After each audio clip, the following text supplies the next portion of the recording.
মাত্র আর কয়েকটা দিন মেলাঘরের জগন্নাথ বাড়িতে উত্তর পূর্বাঞ্চলের সর্ববৃহৎ রথের মেলাকে কেন্দ্র করে চলছে জোর প্রস্তুতি। দেখুন একটি প্রতিবেদন।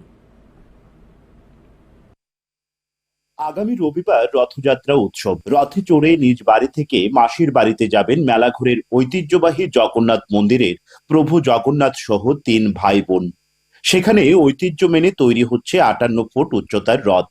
এই রথযাত্রা উৎসবকে কেন্দ্র করে এবারও বসছে মেলা। এর জন্য সরকারি ও বেসরকারি স্তরে চলছে জোর তৎপরতা, জানিয়েছেন মেলাঘর জগন্নাথ সেবা কমিটির সম্পাদক জয়ন্ত সাহা।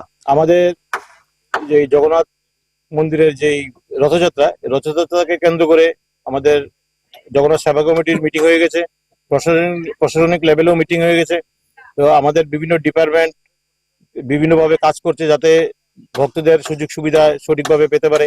তো বিভিন্ন ধরনের ব্যবসায়ী এসে ওনাদের মুনাফা অর্জন করে। শুধু ভক্তি না, এখানে একটা ব্যবসায়ী একটা বিজনেসের একটা বিশাল ব্যাপার হয়ে দাঁড়িয়েছে যে ওনারা অনেক মুনাফা রোজগার করে।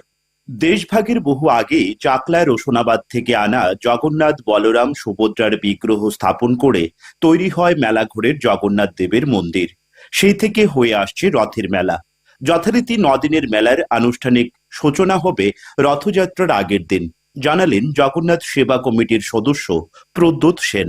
এই মেলাটা উত্তর পূর্ব পার্বত্য অঞ্চলের সর্ববৃহৎ রথের মেলা। এই রথের উচ্চতা ৫৮ ফুট এবং তার চতুর্দিকে হচ্ছে ২২ ফুট করে।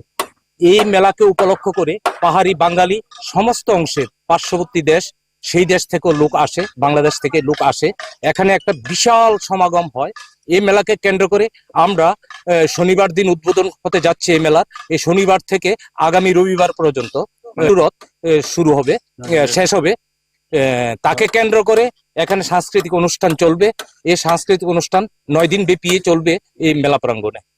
কখনো রোদ কখনো বৃষ্টি, আর এর মাঝে চলছে মেলাঘরের ঐতিহ্যবাহী রথের মেলার প্রস্তুতি।